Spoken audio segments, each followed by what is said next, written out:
বিয়ের ঠিক একদিন আগে ব্রাইডাল মেকআপ করলো আমার এই ব্রাইড। টানা 15 ঘন্টা পার করার পর অবশেষে বিয়েতে বসলো সুমনা। হ্যাঁ, তোমাদের মতো এটাও আমি প্রথমবারই শুনছি ওর কাছ থেকে। ওকে যখন আমি বিয়েতে মেকআপটা করছিলাম, মানে দুপুর 2টো থেকে ওর মেকআপটা শুরু হয়েছিল, কিন্তু ওর বিয়েটা ছিল পরের দিন ভোর 5টায়। আচ্ছা সুমনা, হ্যাঁ আজ তো বিয়ে নয়, বিয়ে কালকে যেটা শুনলাম। ভোরবেলা। হ্যাঁ, কেন আজকে তো মেকআপ করছো? আসলে আমার ভোরবেলাতে বিয়ে করার ইচ্ছে ছিল।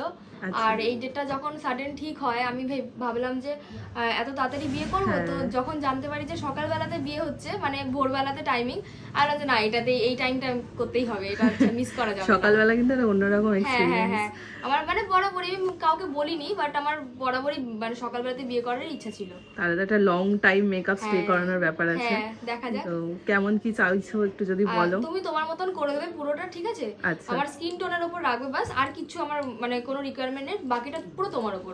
আচ্ছা, কলকা টলকা মোটামুটি সবই একদম আমার তোমার মতো উপর, করতে একদম পারি। আমার মুখে যেটা ভালো লাগবে তুমি জাস্ট সেটা ওকে করে দেবে। ওকে ওকে, ঠিক আছে, চলো শুরু করা যাক। ভোরবেলা যখনই শুনলাম তখনই আমি ওকে জিজ্ঞাসা করলাম তুমি এরকম একটা টাইম কেন নিলে। তো ফার্স্টেই ও আমাকে বললো যে আমার আগে থেকেই ইচ্ছে ছিল, পছন্দ ছিল যে ভোরবেলায় বিয়ে করব। আর এটা শোনার পর সত্যি আমার মনে হচ্ছিল যে এতক্ষণ মেকআপটা লং লাস্টিং করতে হবে। কারণ আমি ওকে যখন ওর সাথে আমার দেখা হয় বিয়ের দিনে, তখনই আমি জানতে পারি যে ও পরের দিন ওর বিয়ের লগ্নটা রয়েছে। তো স্বাভাবিকভাবে যেটা হয় আমাদের বাঙালি হিন্দুদের বিয়ের দিনই, মানে যেদিন বিয়ের মেকআপ হয় সেদিনই বিয়েটা কমপ্লিট হয়ে যায়, বা অনেকের আছে বাসি বিয়েতে বিয়ে কমপ্লিট হয়। তবে বাসি বিয়েটা অনেকের কাছে অতটাও ইম্পর্টেন্ট থাকে না, তাই আগের দিন সমস্ত যা যা রিচুয়ালস করার করে নেয়। বাট সুমনার কিন্তু অ্যাকচুয়াল পরের দিন বিয়ে, পুরোটা রিচুয়ালস। আরও সারা রাত কী করবে আমি সত্যি জানি না। আমি তো ওকে সাজিয়ে আসার পর রীতিমতো টেনশানে ছিলাম যে ওর মেকআপটা কতখানি স্টে করবে, কারণ এখানে এখন রীতিমতো গরম পড়ে গেছে, কলকাতায় ভীষণ গরম, তার উপরে এত লাইট, এত কিছু, এত মানুষজন, আর লাস্ট অবধি ভোর 5টা অবধি কতটা কি সব কিছু ঠিকঠাক থাকবে, ফটোশ্যুট ঠিকঠাক হবে কিনা, এইসব নিয়ে আমি একটু চিন্তিত ছিলাম। তার মধ্যে তাড়াহুড়োতে ওর কোনো ফিডব্যাকও আমি নিতে পারিনি যে ওর কেমন কি লাগছে না লাগছে।